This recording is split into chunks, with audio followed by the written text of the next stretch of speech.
আসসালামু আলাইকুম রহমতুল্লাহ। বন্ধুরা সবাই কেমন আছেন? আজ আমরা আসছি মদিনাতুল মুনাওয়ারায় কেবলাতাইন মসজিদে। আমরা আজ এখানে ইফতার করব। সাথে থাকুন, দেখতে থাকুন। এই যে বন্ধুরা, চলে আসছি আমরা কেবলাতাইন মসজিদে। এই যে এখন যেটা আপনারা দেখতেছেন, এটা নতুন করছে। এর আগে এটা করে নাই, অনেক সুন্দর করছে। আমি ফার্স্ট টাইম এটা, এই যে তারা ছাতাগুলো দেওয়ার পরে এখানে আসছি। এর আগে আসছিলাম, এটা ছিল না। এই যে সামনে দেখতে পাচ্ছেন, ওই মসজিদটা হচ্ছে কেবলাতাইন মসজিদ। আমরা আজকে এখানে ইফতার করব। এই মুহূর্তে আমাদের সামনে কথা বলবেন মদিনা টিভির ওয়েনার মোহাম্মদ মামুন।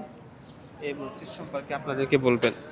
আসসালামু আলাইকুম রহমতুল্লাহ বারকাতু। সবাইকে পবিত্র ভূমি থেকে স্বাগতম জানাচ্ছি। আমি মোহাম্মদ মামুন। এই মুহূর্তে আমি দাঁড়িয়ে রয়েছি ইসলামের ইতিহাসের একটি ঐতিহ্যবাহী মসজিদ, কেবলাতাইন মসজিদ, যেখানে কেবলা পরিবর্তনের ঘটনা ঘটেছিল। বন্ধুরা, প্রথম যখন কেবলা ছিল মসজিদ আল আকসার দিকে। রসুল সাল্লাহ আলাইসাল্লাম মদিনা আসার পরও তিনি মসজিদ আল আকসার দিক করে নামাজ আদায় করতেন, এবং হঠাৎ একদিন আল্লাহর হুকুমে এখানেই তিনি জোহর বা আসরের নামাজ আদায় করতেছিলেন। তৎক্ষণিক জিব্রাইল আলাইহিসসালাম ওহী নিয়ে আসলেন, হিয়া রাসূলুল্লাহ, আপনি কেবলা পরিবর্তন করে মসজিদ আল আকসা থেকে কেবলা বাইতুল হারামের দিকে করুন।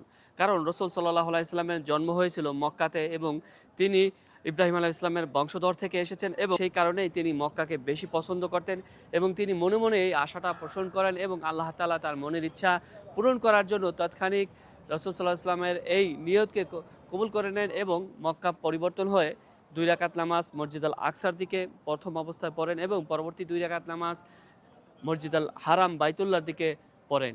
এর পরবর্তী থেকেই কিন্তু কেবলা পরিবর্তনের যে ঘটনাটি ঘটেছে, সেটি হলো এই মসজিদ আল কেবলাতেইন, যে কারণেই নাম লেখা হয়েছে 2 কেবলার মসজিদ। কেবলাতেইন মানে 2 কেবলা। আমরা অনেকে আরবি বুঝি, অনেকে বুঝি না। এই 2 কেবলা মসজিদে যারা মক্কা মদিনায় এসেছেন, হজ উমরা এসেছেন, তারা এখানে এসেছেন এবং এখানে নামাজ আদায় করেছেন। প্রতিনিয়ত এখানে হাজার হাজার হাজিগণ আসেন এই সুন্দর জায়গাটি দেখার জন্য, ভিজিট করার জন্য, এবং এখানে 2 রাকাত নামাজ আদায় করার জন্য। কারণ এই মসজিদেই আমাদের প্রিয় নবী মুহাম্মদ রাসূলুল্লাহ সাল্লাল্লাহু আলাইহি ওয়াসাল্লাম নামাজরত অবস্থায় কেবলা পরিবর্তনের ঘটনা ঘটেছিল। সুবহানাল্লাহ। আল্লাহ আমাদের সবাইকে এই মসজিদের এখানে আসার, দেখার তৌফিক দান করুক, ভিজিট করার তৌফিক দান করুক। মদিনা আল মুনাওয়ারাতে অসংখ্য জায়গা রয়েছে এরকম সুন্দর সুন্দর স্থাপনা। অবশ্যই আপনারা এখানে আসবেন এবং এই জায়গাগুলো দেখবেন। এবং আমরা দেখতে পাচ্ছি বর্তমানে যেই সুন্দর সুন্দর ছাতা এবং যেই স্থাপনাগুলো তৈরি করা হয়েছে, এটি এই বছরেই কিন্তু সৌদি সরকার এই নতুন জায়গাগুলো বানানো হয়েছে এবং সম্প্রসারণ করা হয়েছে। মসজিদের নিচে রয়েছে গাড়ি পার্কিং, এর নিচ দিয়ে যাওয়া হয়েছে রাস্তা, এবং আরও অনেক সুন্দর জায়গা আপনাদেরকে আমি দেখাবো। চলুন শুরু করা যাক, এবং এখানে আজকে আমরা ইফতার করব। এই যে আমাদের ইফতার, এই প্যাকেটে ইফতার দিয়েছে আমাদেরকে। খুব সুন্দর একটা ব্যাগ দেখতে পাচ্ছেন, খুব সুন্দর একটা। সৌদি সরকার থেকে এই ইফতারটা আয়োজন করা হয়। দেখি ব্যাগের ভিতরে আমাদেরকে কি দিছে। একটা হচ্ছে রুটি দিছে আমাদেরকে, এরপর একটা কেক, এরপর একটা চামচ, এরপর হচ্ছে খেজুর, অনেক ভালো মানের খেজুর। এরপর হচ্ছে দুগ্গা, এটা হচ্ছে মশলা আর কি, এই দেশে সৌদি আরবের মশলা। এটা মদিনার খুব মানে মজার একটা মশলা। এরপর হচ্ছে দিছে হচ্ছে একটা টিস্যু, এরপর দিছে একটা পানি, এরপর দিছে হচ্ছে আমাদেরকে একটা জবাদি। এরপর ধন্যবাদ ভাই। এরপর এক ভাই আমাদেরকে কেক দিছে 2টা।